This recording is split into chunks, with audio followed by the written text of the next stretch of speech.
This is one of the harder videos I've even thought of making. My mother passed away recently, and as such events tend to do, it's forced me into a deep dive into myself and the expectations that I was raised with. Now, my mother was a very strong-willed woman. She had to be, because she raised 4 children as a Navy wife, and that's not easy for anyone. But Mom was a child of the 1930s. Mom started her own family in the 1950s. And those values, those mores, shaped every aspect of life with her. She had very strong opinions about what a woman's place in society is. And as the only daughter, I was raised with a number of expectations that other people my age didn't have to deal with. Now, she raised me to be an impeccable hostess. I could get a call at 5 in the afternoon saying, "Honey, I'm bringing the boss and some of my coworkers home for dinner," and I would be able to put it together. I would be able to have that rocking for whomever it was that was calling me. I was raised to believe that women aren't allowed to do things. Women aren't allowed to have credit cards. Women aren't allowed to own property. Women aren't allowed to work. Now, obviously, those attitudes no longer apply in this world.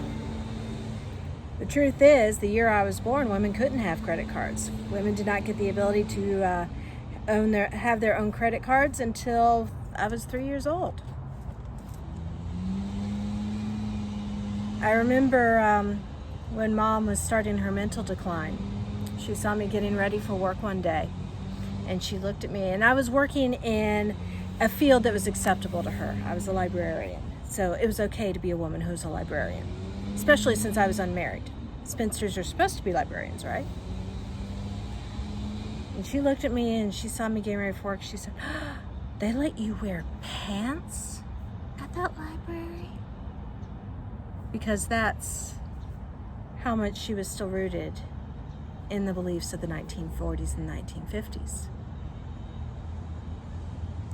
My mother had been a champion ballroom dancer before she got married. She quit competition when she got married because married women didn't do that.